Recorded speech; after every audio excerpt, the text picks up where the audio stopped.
Greetings. I'd like to welcome you, what I think will be a fascinating hour ahead of us. Conversation between Judy Woodruff and Charles Kenny. Judy Woodruff, everyone knows from her role as the managing editor and anchor of the NewsHour and PBS, also a board member of CGD, which we are very grateful for. Charles Kenny, a senior fellow at CGD, writes on a very broad range of topics, a prolific writer on gender, on development finance, on growth, on technology, and on global health. And this, his latest book, The Plague Cycle, which is a story of mankind's war with infectious disease over the last 5 millennia, is very Charles, because it actually takes a very broad sweep, but at a topic that is so today. You know, here we are in the middle of a pandemic, and actually, as we'll discover in the next hour, there are lessons to be learned from the history of how humanity has dealt with previous pandemics, both in terms of things we did right and things that we didn't get right. And there's also hope that comes from it, because it does show that maybe in a circuitous way, maybe in a not so efficient way, historically, we have managed to find a way forward, and that gives us hope. So with that, let me turn it over to Judy for this conversation ahead of us. Judy, welcome. Thank you very much. Thank you so much, Masood. It's great to be here, great to be representing CGD, such an incredible organization, and a real honor to get to interview you, Charles. And I'm going to hold up the book because maybe some of you haven't seen the wonderful cover image. The title, as Masood said, is The Plague Cycle, the Unending War Between Humanity and Infectious Disease. Charles, you can tell us later, but I see it's a pretty dark cover, as you might argue that it should be. But you know, I have to start by asking, how did you know we were going to be in the middle of a pandemic when you started working on this book? And when did you start working on it? So I've been, first of all, sorry, thank you so much. This is an honor for me, and I'm incredibly grateful to you and to Masood. Thank you, Masood. I started thinking about this topic 5 or 6 years ago, I guess. And no, I did not predict that the book would come out during such a terrible global pandemic. But there were signs that there was a good chance there would be another pandemic. Lots of people were saying that there are growing risks. Much of the book is about why it is we're in quite such a dangerous moment in some ways in terms of the risk of pandemic disease. So it's not that I timed it particularly well. It is that in part I've been working on it for a while, and then suddenly demand for this kind of book picked up amongst publishers, I would say. And you're saying, and that was before the pandemic. Yeah. It's fascinating because you're right. So many of us haven't focused on the conditions being ripe for another pandemic. But I want you to take us back to the beginning of all this. I mean, you have a wonderful historic sweep here. It reminds us truly of civilization, of mankind, of humankind on the planet, and what humankind has been through. So give us, I'm not going to ask you to do the whole story, but give us a thumbnail of that to put us sort of in the place of where we are right now that allowed us to be experiencing what we are. So the book starts sort of before the dawn of agriculture, and I think one of the first sort of lessons of the book is that pretty much agriculture and civilization was bad for humanity for most of the time we've had it, and in particular that's because agriculture allows much more dense populations, many more people living much closer together, and infectious diseases love that. It makes it much easier for them to mutate and spread. And so sort of the age of plagues, the first age of plagues came after the birth of agriculture and early cities. And density, more connected people living closer together has remained a really powerful force for creating new diseases and spreading old diseases. Now, much of the book is about the countermeasures we've come up with to deal with that problem, but it's still a sort of fundamental underlying fact that more people, more animals closer together creates greater disease threats. And the planet we live on today has more people than ever before, more connected than ever before, Right. more animals, domesticated animals than ever before as well, which are a source of many of our diseases. So it's not surprising that we see a lot of new diseases emerging in the recent past. And I want to get to that about how hand in hand with all the advances we've made as humanity, we've also created optimal conditions for these pandemics to keep recurring. But touch on a few of the ways people in the past dealt with pandemics. When something came along, the plague, or before that, I mean, what were some of the frankly crude methods that people had to deal with them? So I bucket human responses into sort of three categories. One is exclusion, one is sanitation, and one is medicine. And basically, exclusion is about keeping away from diseased people and animals. We're seeing it right now with social distancing, but it's a response that other animals use. It's an instinctual response to disease threats, is to stay away from others. And so that's long been part of our response. And if you look at the Old Testament, the Bible, the rules around what you do with somebody who has the disease leprosy, not the disease we think of today as leprosy, but another similar disease, and keeping them out of town and away from others. This has been part of our response to disease since before we were human. So is sanitation, actually. If you look at apes, high status apes get the best healthcare, if you will. Other apes spend more time picking out bugs and stuff from their fur to keep them clean. So again, sort of the idea of keeping clean as a response to disease is an instinctual one that's been around forever. And if you look at some of the earliest cities, they actually had really impressive sanitary networks. So Mohenjo-Daro in modern day Pakistan had baths in a lot of houses, sewers running under the houses, really, really advanced sewage systems, the envy of many, many modern cities. And the final response, and again, it's quite an old one, is medical responses. We think of that as being a modern response, and indeed, most of the medicines we use today were invented in the last 100 years, the last 50 years. But variolation, inoculation, the first sort of protection against smallpox, has been around for hundreds of years at least. We have stories of a Chinese emperor being very proud about how the fact he variolated his family. What you do with variolation is you take smallpox scabs and you rip open a vein and you stick the scabs in, or you take smallpox scabs and you steam them for a while and then you breathe them in. Now, both of those techniques are meant to sort of present you with a weakened form of the smallpox virus. The first one does it by having the virus enter the wrong way, if you will. Usually smallpox, you breathe in the virus and it's used to starting out in the lungs. So if you stick it into somebody's arm, the virus isn't quite prepared for that and the body has longer to respond. So that form of variolation usually leads to a less bad smallpox reaction than if you get it the normal route. The other way of steaming the pox obviously weakens it by killing off a lot of the smallpox viruses. So these are the techniques that lie behind pretty much all modern vaccination technologies, from polio through to the COVID-19 vaccines, some of them anyway.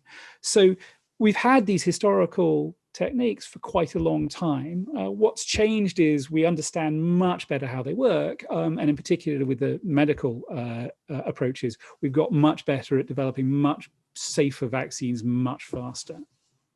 And along the way, we as you say, we've learned a lot, and a lot in more recent human history, when there have been just a blizzard of medical advances that we've seen. But I do want to bring you back, Charles, to the point you made, I think, in your first answer, when the more advances we've made as a civilization have also provided the conditions for these pandemics to keep coming back. Talk about that.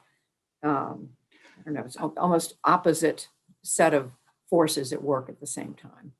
Absolutely. So, as cities grew, they became home to ever nastier diseases. So a disease like measles, which is incredibly virulent and much more contagious than say COVID-19 is, even than COVID-19, needs a whole bunch of people around in order to survive as a disease. Because if there aren't enough people, it infects everybody.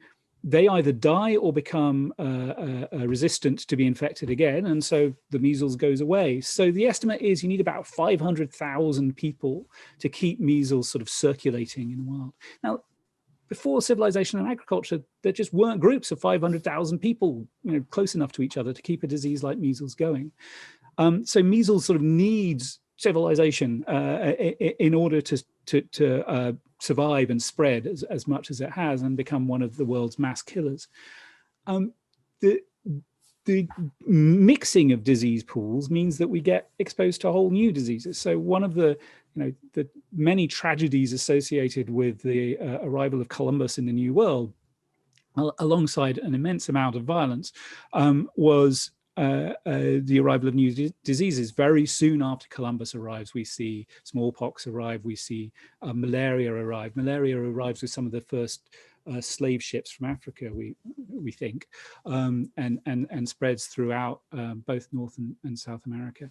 So we sort of connect up these disease pools that we've created in part through building big cities and spreading agriculture, and unleash mass mortality all around the world.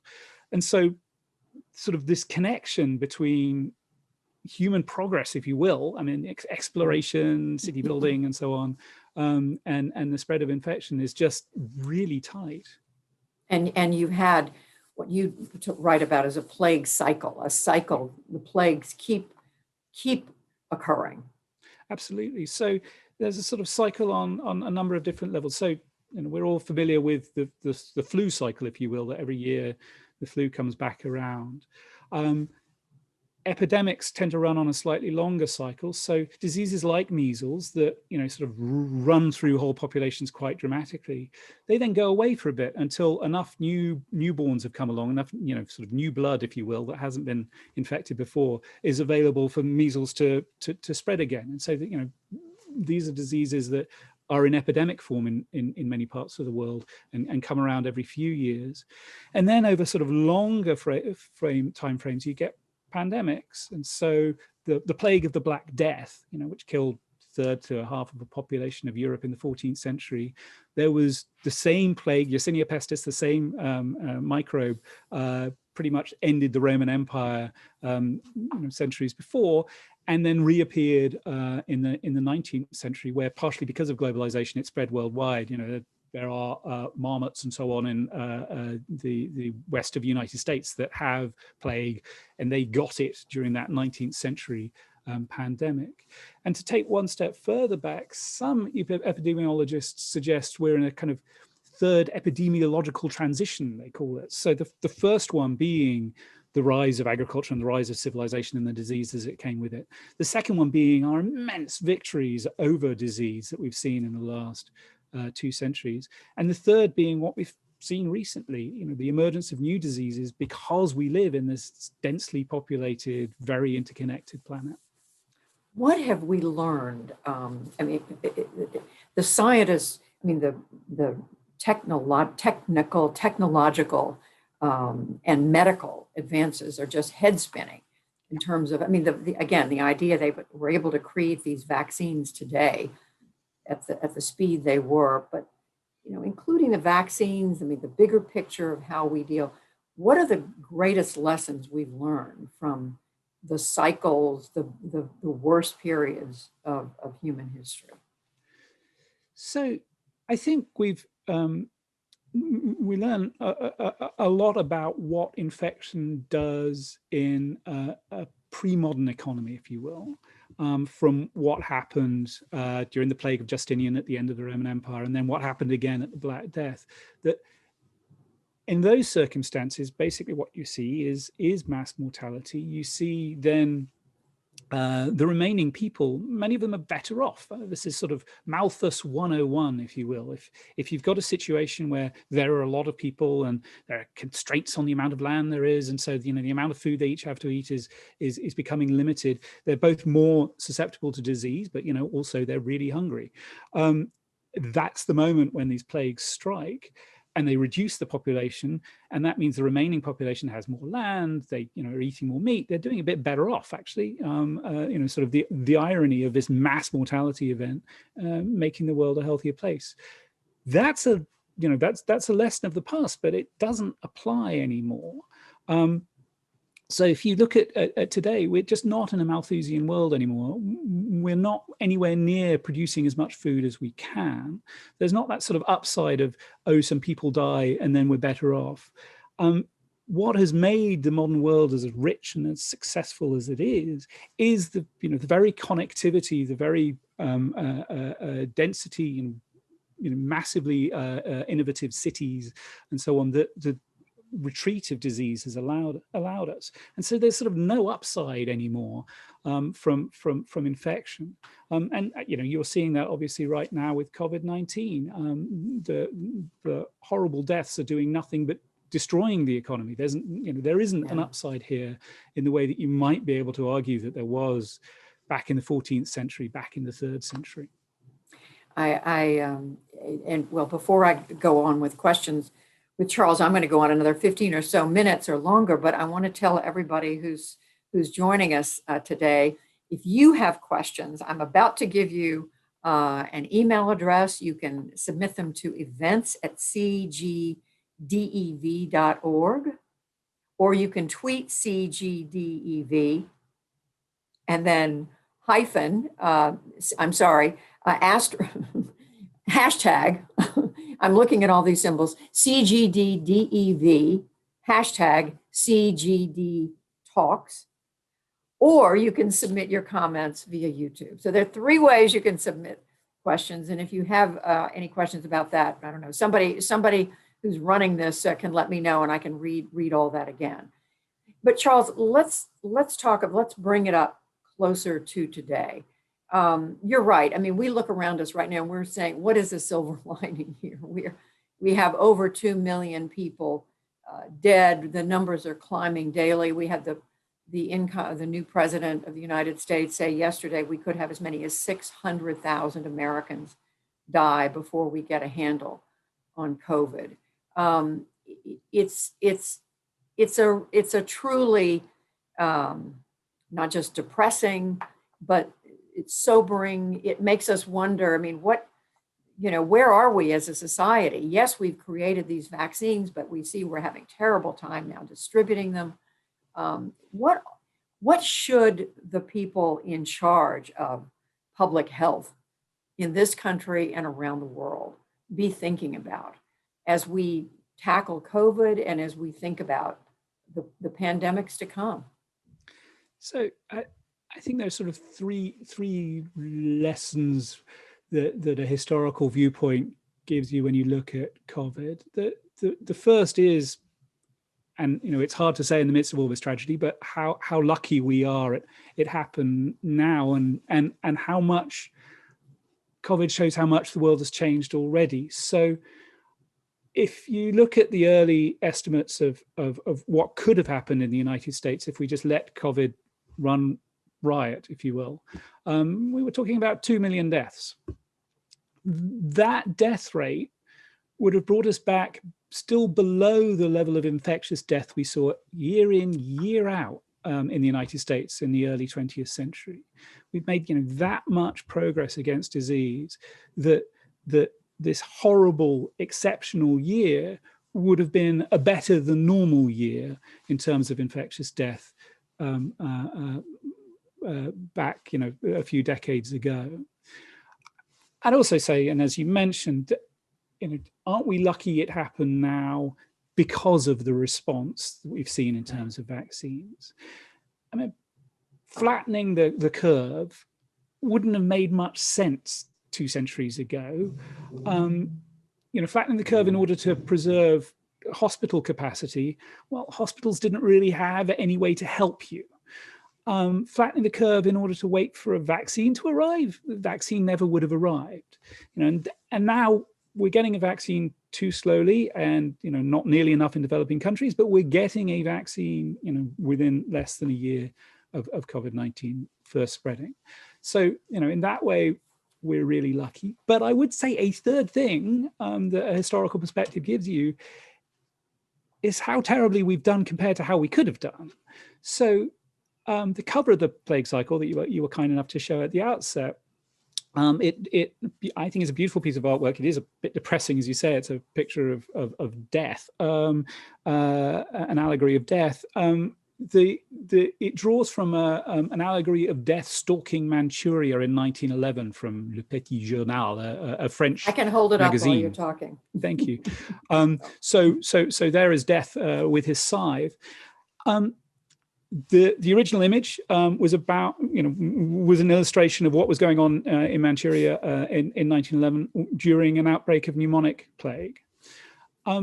That outbreak died out within a few months. Now, there are lots of reasons why, but one reason was a really fairly impressive response involving masks, social distancing, and travel restrictions. This is 1911, 110 years ago.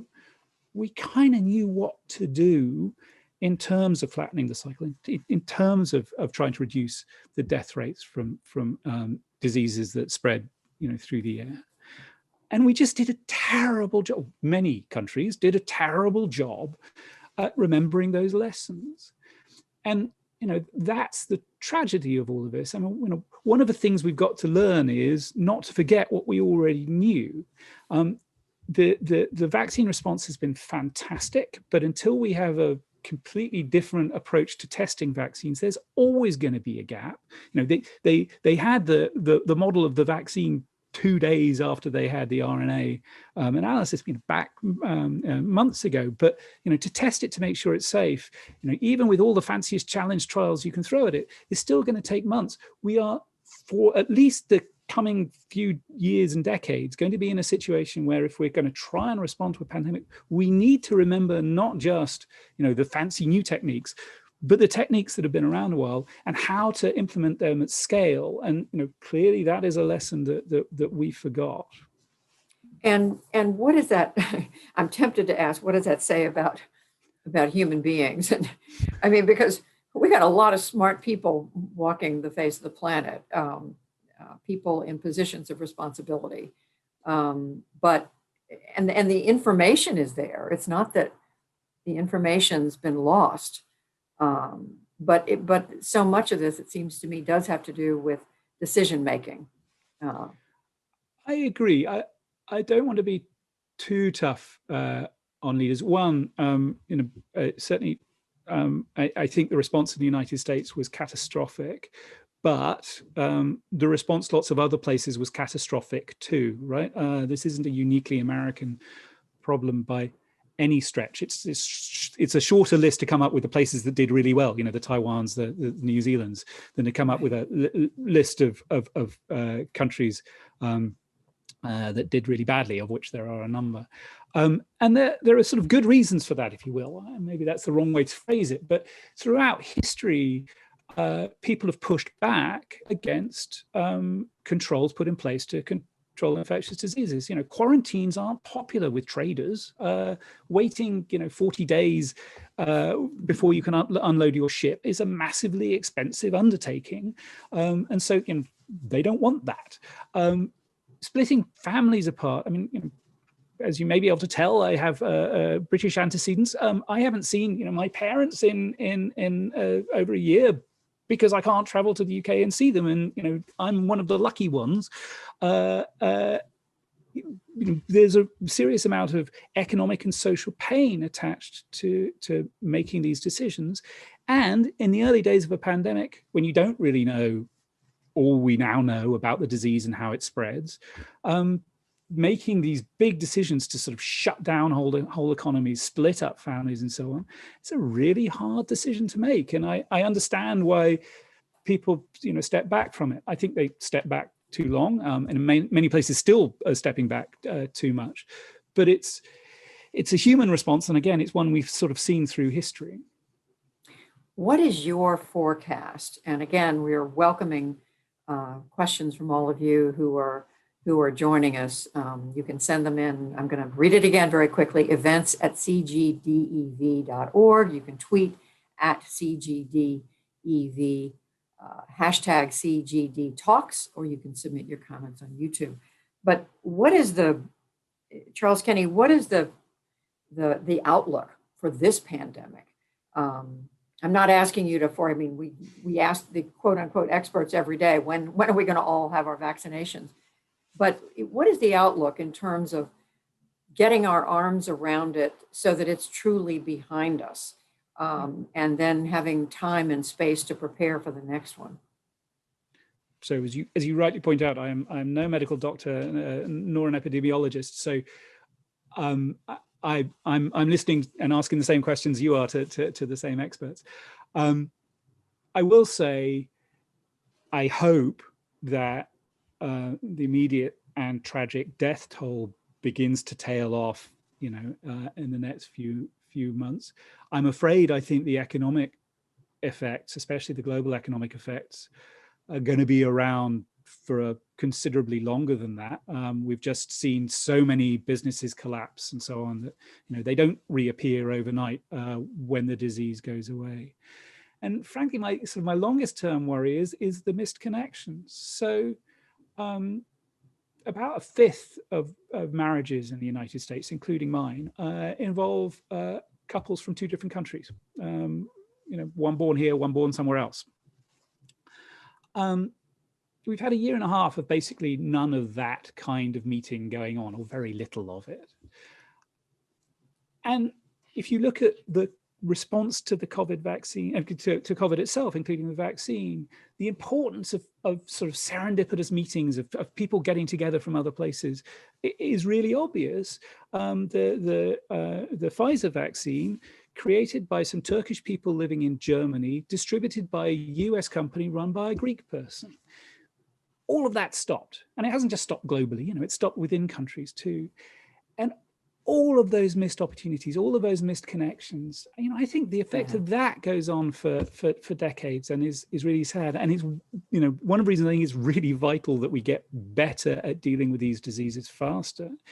Even if we can keep the death toll down, if the way we're keeping the death toll down is extended periods of nobody meeting each other, that's just terrible. And we have to find better, faster ways to respond.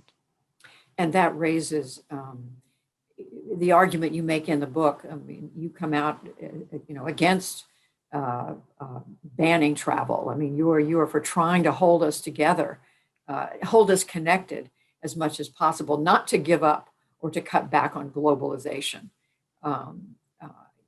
Expand on that a little bit. Yeah, so I think sometimes travel bans do have a place, and certainly travel restrictions do. For at least two reasons. One is you don't want lots of people at a shopping mall at the moment. You don't want lots of people in a church. You don't want lots of people at an airport for exactly the same reasons, or sitting on a plane together for 8 hours. So I'm not saying it makes no sense to have travel bans for that reason. And again, in some cases, travel bans have been a really important part of a strategy that has kept COVID away from New Zealand and has kept COVID away from Taiwan, for example, almost completely. Sadly, most of the world isn't in the place that Taiwan and New Zealand are, right? They haven't controlled the spread domestically. There's massive numbers of people inside the country with COVID and with the new variants of COVID already, even before we sort of discovered what they were. And in those cases, I think travel bans really don't have much of a role. They do have bad effects. When you put them in, lots of people suddenly want to rush back home. And indeed, one of the reasons we think we saw a COVID spike so early in New York was, a few days before, JFK had been absolutely flooded with people trying to get back to New York before travel bans were put into place.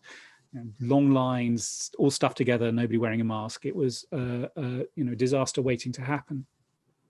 And the other is sort of over the longer term, we've seen with previous diseases, it's had some really nasty side effects. So for a long time in the 80s and the 90s, the US pretty much banned travel of people who were HIV positive to the United States. Now, some people didn't travel, that's sad.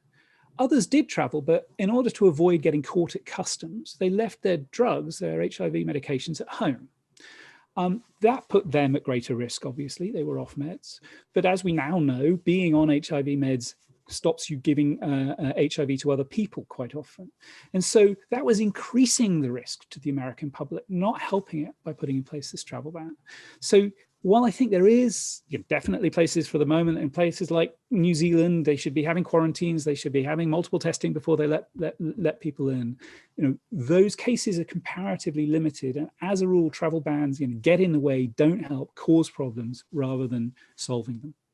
So interesting to hear your explanation of that, because as we see, the new administration is imposing, reimposing and imposing new travel bans based on what we're learning about these new strains, new variants, I should say, of COVID. All right, we do have a few questions coming in. Charles Kennedy, let me see if I can read them. Okay, one viewer is saying, how did earlier and current immunization campaigns handle those who refuse to get vaccinated? That's there's a long history of anti-vaxxer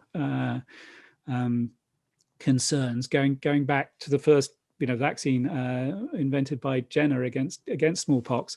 Almost immediately afterwards, there was an anti-vaccination society set up in London, which had its own magazine, spreading all sorts of rumors about the dangers of the vaccine and how it didn't really work, and that it was all being, it was all a ploy to do some evil on the part of some rich person. None of this is new. One of the responses back with the first vaccine was to make it compulsory. And in Sweden, they did it, I think, in 4 or 5 years after the vaccine was first invented, really quite rapidly. I do think this takes trust. This takes understanding.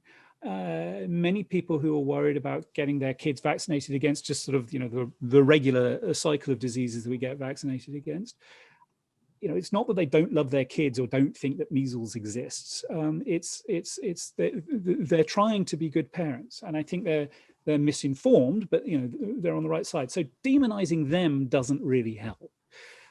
I do think two things still have to be true though. One is doctors who sort of feed their fears should be struck off. And there were a bunch of doctors, especially around the time that Andrew Wakefield came out with his famous massively debunked study around the dangers of autism and the measles jab.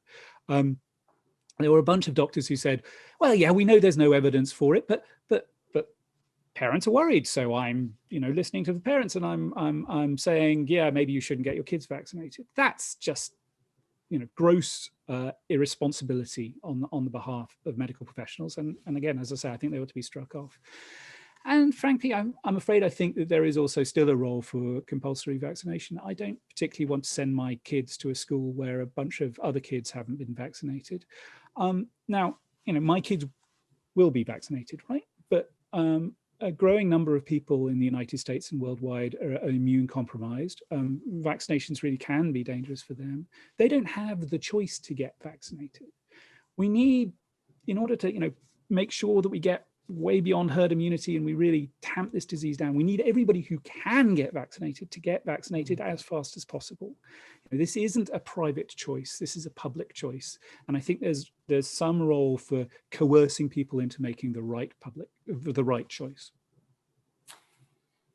Another question from a viewer: is there evidence that in history we learn lessons from past pandemics? How long is it until we forget about the last pandemic? I mean, you kind of alluded to this. Yeah, it is a bit depressing. We didn't really think very much at all about the 1918 flu outbreaks until now. And I think we did forget a lot of lessons. There are now a whole bunch of fascinating papers out about how, what worked and what didn't, involving masks and travel restrictions and so on. But they were written perhaps a bit late. I wish they'd been written a few years ago rather than halfway through last year.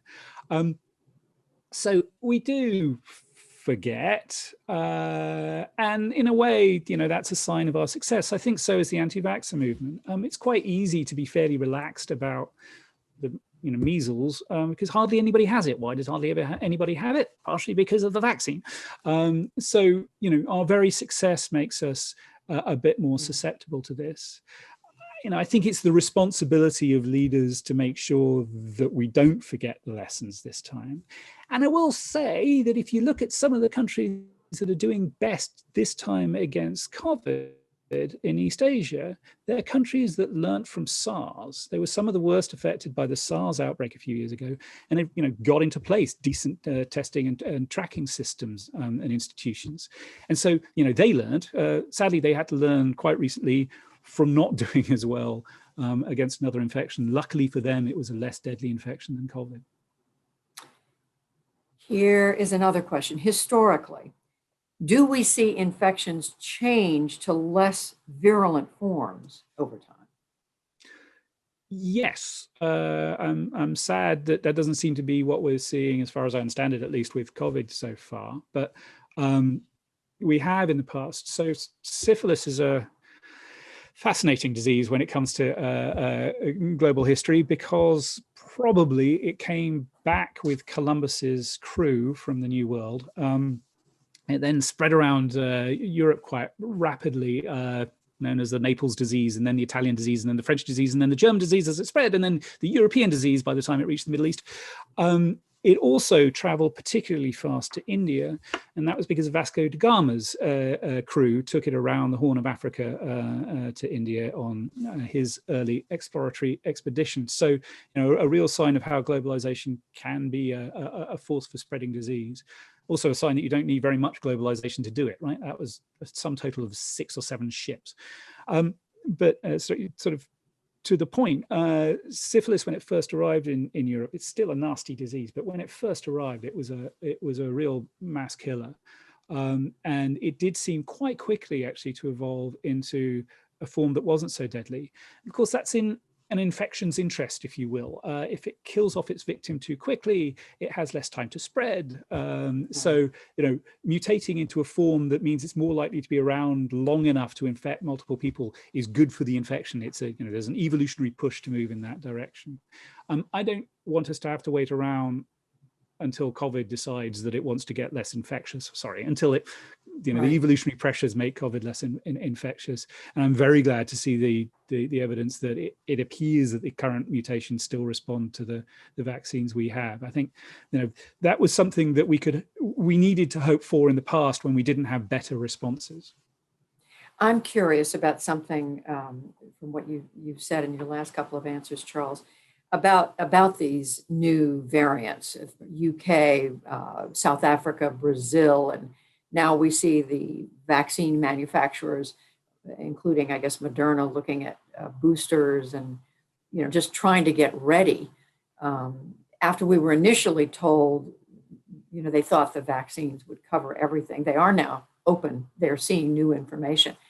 How much of a worry is that we may be moving to a place where whatever comes along, it's going to be capable of replicating itself, inventing new variants that defeat whatever medicine we have, or how, I guess it's a backwards way of asking, how confident are you that medicine is always going to be able to defeat these? So I am, along with being no epidemiologist, I'm certainly not a vaccine researcher, so I want to be careful in my answer. In the past, some diseases have been fairly easy to create new and effective vaccines for, and others haven't. So, the Jenner's vaccine was you just took cowpox as cowpox was. It's a related disease to smallpox. You just inject people with cowpox pus, and there you go, you're done. So that was very straightforward, and was one of the reasons it was the first vaccine. the AIDS vaccine has proven to be immensely more complicated. It looked in the early days like we were kind of lucky with COVID that it was going to be very straightforward. And now, as you say, people are a bit more worried. Is it going to mutate fast enough that we need new, at least, variants on the vaccines we already have? The next disease that comes along, it could look more like AIDS in that case. It could look more like measles, or it could be like COVID. And, we don't know. And it is actually a reason to really double down on the other approaches we have, sort of the exclusion and sanitation approaches, as well as the medical approaches, because next time we may not be as lucky as we still look like we're probably going to be with COVID. And it'll be decades before we see a vaccine, or indeed, perhaps even a very effective set of treatments. So, in those cases, stopping people getting exposed in the first place is going to be an even bigger part of the story than it's been with COVID over the last year. Bringing this sort of to the center, to CGD, to the Center for Global Development and the mission here, one of the questions I'm seeing is, how has innovative finance changed the approach to solving these diseases? We have to think about cooperating globally. I mean, that's been done to an extent, but clearly there were political wrinkles and worse we've seen over the last year or more with the WHO in the US, and now President Biden rejoining. But what do you see?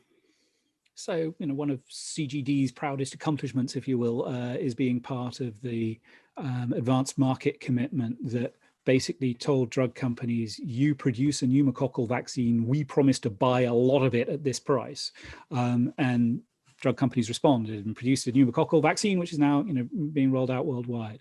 And I do think that was a fantastic bit of financial engineering, if you will, because one of the problems with vaccines quite often is that they don't sell for very much and the demand isn't very high. We actually have a number of vaccines sort of sitting on the shelf in researchers' offices that aren't being rolled out because you have to go through all of the approval process, which is massively expensive. And if you're not going to see big demand at the end of it, why bother? So ensuring that there is going to be a market is a very big part of the story. When it comes to global rollout, frankly, I put my hopes somewhat, there's COVAX, there are these global efforts right, to make sure that everybody does get vaccinated, and it should be happening faster. We're on track to do it faster than ever before, but that's still not fast enough. And I think the way we do it faster is by thinking a lot more about the sort of the downstream elements of the story. My colleague Prashant Yadav is an expert on supply chains. The world as a whole is not thinking enough about producing at scale and how supply happens and the sort of the complexities of going from the miraculous moment when you create this thing to actually getting it in everybody's arm. And we're all waking up to that now. And to be fair, a bunch of experts, including Prashant, were waking up to this a year ago, but we need the people with the big checkbooks to wake up to this a year ago. And again, next time, I hope we kind of have in place mechanisms that can be rolled out really fast that basically say, look, not only will we finance the research for this thing, not only will we finance the testing for this thing, we will finance whatever it takes in order to have the capacity to manufacture this vaccine at massive scale very fast and get it out the door into people's arms. Right, which all of us are thinking about right now. Do we have the right system in place? We've got a wonderful capitalist system in the United States where pharmaceutical companies, had a shot. Each one of them had a chance to try to develop the vaccine, and there have been several tries. A number of them have succeeded. Some of them are on the cusp. One of them we read this week has given up because wasn't effective. I guess that was Merck. Is that a good system, do you think? So I think it's important not to underestimate the role that the government played in this. For a start, a lot of the basic research NIH and related agencies when it comes to creating the vaccine in the first place. For a second, for all one can say many nasty things about the last administration's response to COVID, Warp Speed helped. Now, was it a central financing mechanism for all of these vaccines? No. Did it really demonstrate that there was going to be massive demand at the other end? Certainly, for all of them. And so, efforts like Warp Speed, I think, really did help. And when you sort of put those two things together, this is a story of firms and governments coming together to develop these vaccines. And frankly, I would have liked to have seen more government in the middle stages. So sort of there was this idea that, right, we give them the research and then we buy their product and we can leave the middle bit to them. Not so much. Actually, there needs to be more government involvement in making sure that we have huge spare capacity in vaccine production. That's not something the private sector is going to do on its own. Hopefully, let's say something like COVID is once in 20-year or once in 50-year event. No firm is going to say, I'm building a factory for something that might happen in 20 or 50 years. You need to have government involved in that kind of decision. So I think the private sector has shown immense innovative capacity and production capacity and so on, and that's great. But still, the role for government was really large and should have been larger. And should have been larger. That's that's worth another whole conversation about how that could have worked and how it still could work. I mean, government, public health is kind of classic government, right? And indeed, sort of through history, infection has been something that's led to more government in our lives. So, from quarantines and travel restrictions during the plague to in Edinburgh to try and stop the plague spreading, they banned leeks and chives. I'm not sure it worked, but it was the heavy hand of government involved. But again, on the medical response side too, there's always been a big role for government in supporting these new technologies and rolling them out at scale. So this is a classic big government problem, and I don't think there is a way around having a large role for the public sector when it comes to responding to infectious disease. It's just perfect timing, because as we were starting to talk about that, another viewer had written in, some of the countries we thought were the most prepared for pandemics have managed the pandemic the worst. How important is government in approaching pandemics as opposed to? So you've answered that, but I'm giving this viewer, I don't have a name, I'm just giving them credit for asking a great question. Well, and it is a great question, and it also does raise, sort of lessons for the future, I think. So the US was top of all of these global rankings of who's best prepared for a pandemic. And, unfortunately for the rankers, they were producing these rankings in the last bit of 2019. And, almost immediately they turned out to have egg on their faces. And I don't think, they had goodwill and a lot of knowledge behind them. It is sort of the generals always preparing for the last war problem, I think, that appeared, that actually the US, if what had emerged last year looked like Ebola, the US would have done fine. It would have done fantastically, like it did 4 or 5 years before. What emerged looked nothing like Ebola, looked nothing like many other diseases, and different diseases with sort of, different mechanisms of spread, different levels of and different numbers of people who get asymptomatic cases and so on, just need very different responses. And one of the things that these pandemic preparedness measures didn't take into account was, how do you roll out massively and very fast things like track and trace? And it turned out, the United States was going to be terrible at that. And it was going to be really important to responding to COVID. So sort of for next time, if I was trying to design an index of preparedness, I wouldn't design one, I'd design 50. I'd take sort of 50 different imaginary diseases with very different characteristics and sort of run through what is the capacity you're going to need in order to respond to that disease. And we need to have capacity to respond to all 50 of those different diseases, not just, the last 3 we saw.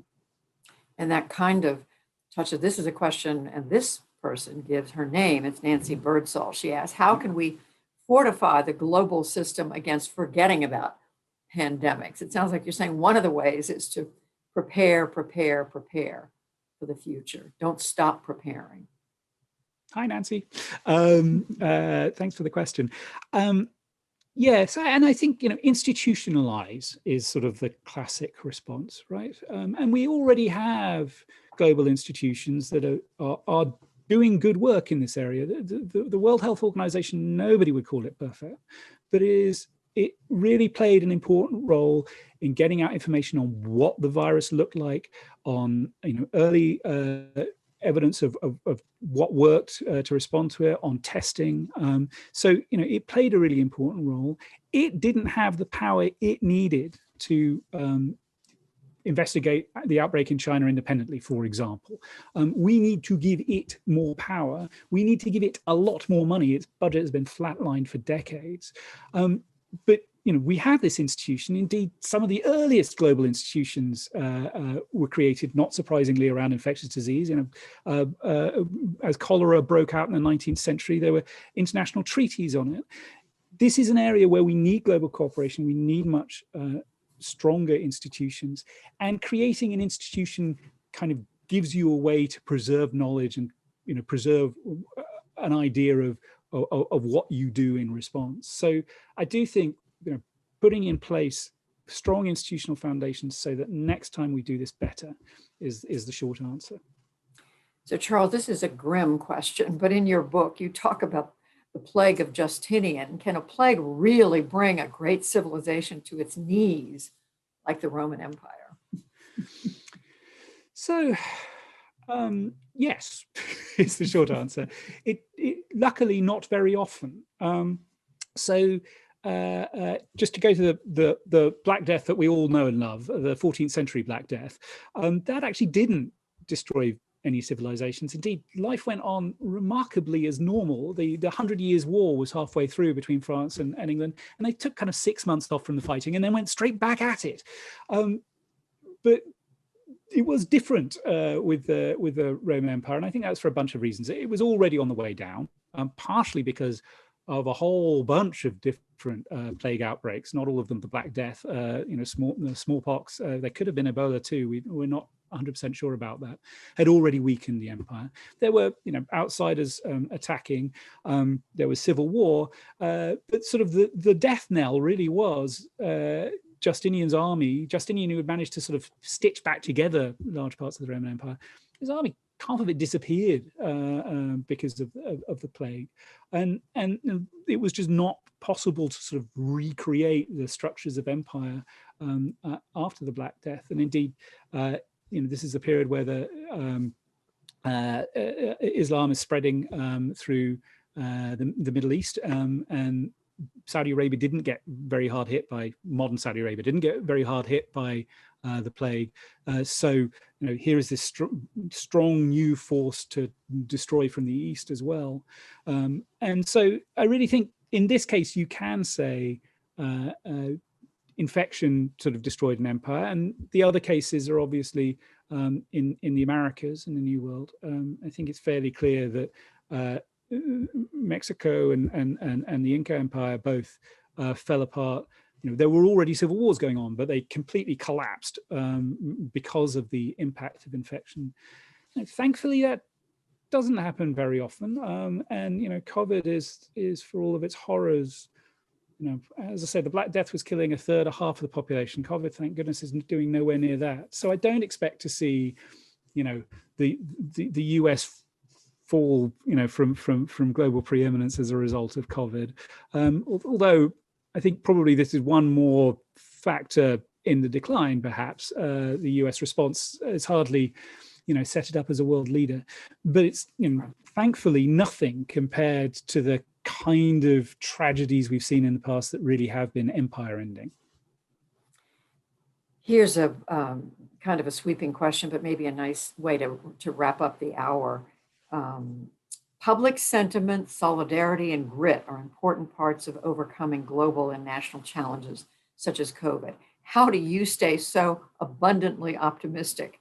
And how might we layfolk do the same to get through future difficult periods? Thank you for the question. So I think you, Judy, you have children. I have a couple of children. I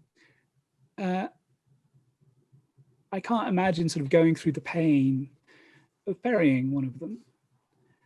And still worldwide, sort of every 5 seconds, a 5-year-old child, younger, dies. Every 5 seconds of every day. But if we had the death rates of a few decades ago, it would be 1 kid every second.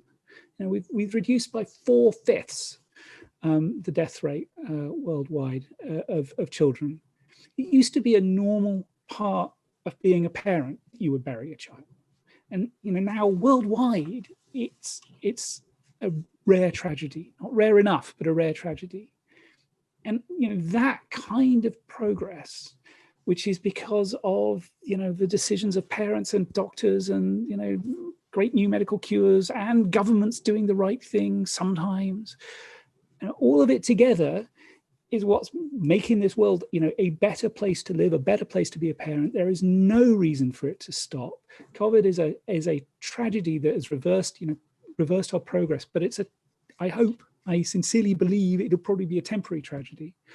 And so that's what gives me hope, is that we've shown how much we can accomplish. We've shown if we work together, if the United States and the Soviet Union get together and work with the WHO, we can wipe out smallpox, a disease that killed 100 million people last century and will kill none this century. If we do that, there's real hope that we can keep on making the world even better than it we already have. So as I ask this last question, I'm going to turn the program for conclusion and thank you back to Masood. But Masood, as I turn it back to you, I'm reading this wonderful question for the average reader of your book. How can they contribute to stopping the plague cycle? So one, Judy, thank you so much. This, as I say, was a real honor. It's my honor. Thank you, Masood, as well. 2, please follow public health guidelines, mask, meet outside, socially distance, don't take unnecessary risks. When the vaccine is available to you, please take it. I would come back though to the fact that this is a classic government problem, public health. So you also need to be lobbying, screaming, whatever it takes at your Congress people, at your new president.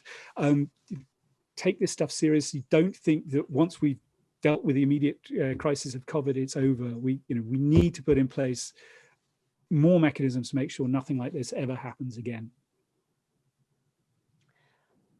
Let me just come in at that point and thank you both for what has been, as I anticipated it would be, a fascinating conversation. And I think I want to end just perhaps by adding one note, if I may, Judy and Charles, which is that, we say all the time that this is a global pandemic and no one is safe until everyone is safe.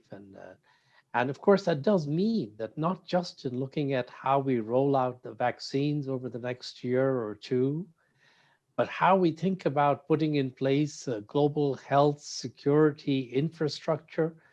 We have to think of those parts of the world where the majority of people live in poorer countries, which don't have the resources to be able to put in place either the vaccine rollout campaigns or, for that matter, their ability to put in place the infrastructure to ensure that in future they can play their part. So part of the solution going forward has to be to think of what are the ways in which the world can come together to put all the links in this security chain in place. Because if we have weak links in the chain, it's going to make the whole chain weaker. And I think that's very much on the agenda of the work that we're going to be doing here at the Center for Global Development of the coming year, is how can we put in place sustainable and effective global health security infrastructure. So thank you for that historical perspective, and thank you both for taking the time to share that with us. My honor. Thank you. Great to see you. Great to be with you, Charles, and congratulations again on the book. Thank you, Judy.